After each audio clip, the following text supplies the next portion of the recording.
Meditations for Every Day in the Year by Bishop Richard Challoner.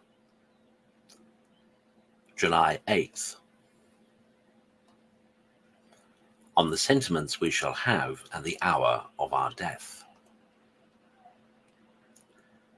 Consider first how different judgment the soul will make of all things at the approach of death from that which she is apt to make in life. Oh, how shall the world then turn it upside down before our eyes? Ah, my soul, how wilt thou then despise all worldly honours and preferments, when thou shalt see thyself at the brink of the grave, where the worms shall make no distinction between the king and the beggar? How little account wilt thou then make of the praise, esteem, or love of men, who will now think no more of thee? How wilt thou then undervalue thy riches, when thou shalt see them slipping away from thee, and leave thee nothing but a coffin and a shroud? How contemptible will all worldly pleasures then appear in thy eyes, which at the best could never afford thee any true satisfaction, and now will show what they really are, and dissolve into smoke.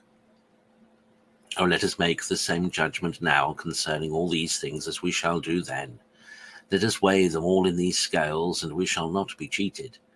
For why should we set our affections upon such short-lived, slippery toys? Why should we admit of a love that cannot stand the test of death?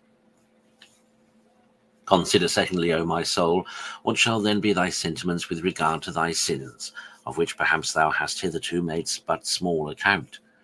Oh, how hideous, how odious will they begin to appear to thee, how numerous, how enormous, when the curtain shall begin to be withdrawn with which thy busy self-love has industriously hidden them, or disguised the deformity and malice of them. And they shall be set before thy eyes in their true light, when that false conscience which thou hast framed to thyself, and under the cover of which thou hast passed over many things in thy confessions as slight and inconsiderable, which thou wast ashamed to declare or unwilling to forsake, shall no longer be able to maintain its ground at the approach of death. Oh, what anguish, what remorse, what dread, what confusion, what despair will invade a poor dying sinner at the sight of this dreadful scene, of this army of his sins drawn up in battle array against him. Ah, Christians, let us be wise in time and prevent so great an evil by taking all such precautions now with regard to our sins as we shall certainly wish to have taken then.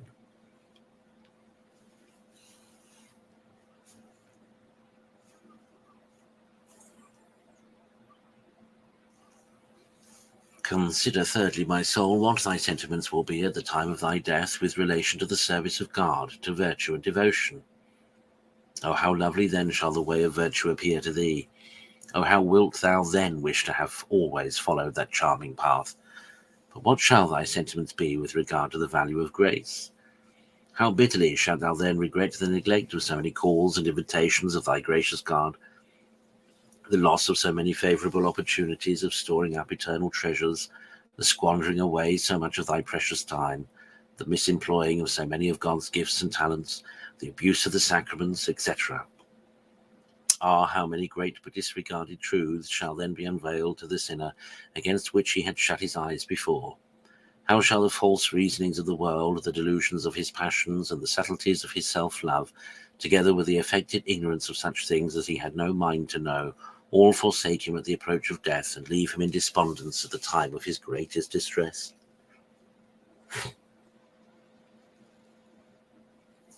Conclude.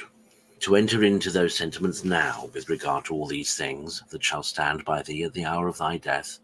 For why shouldest thou any longer suffer thyself to be the dupe of the world, the flesh, and the devil, and give in to their impostures, with evident danger of the loss of thy immortal soul?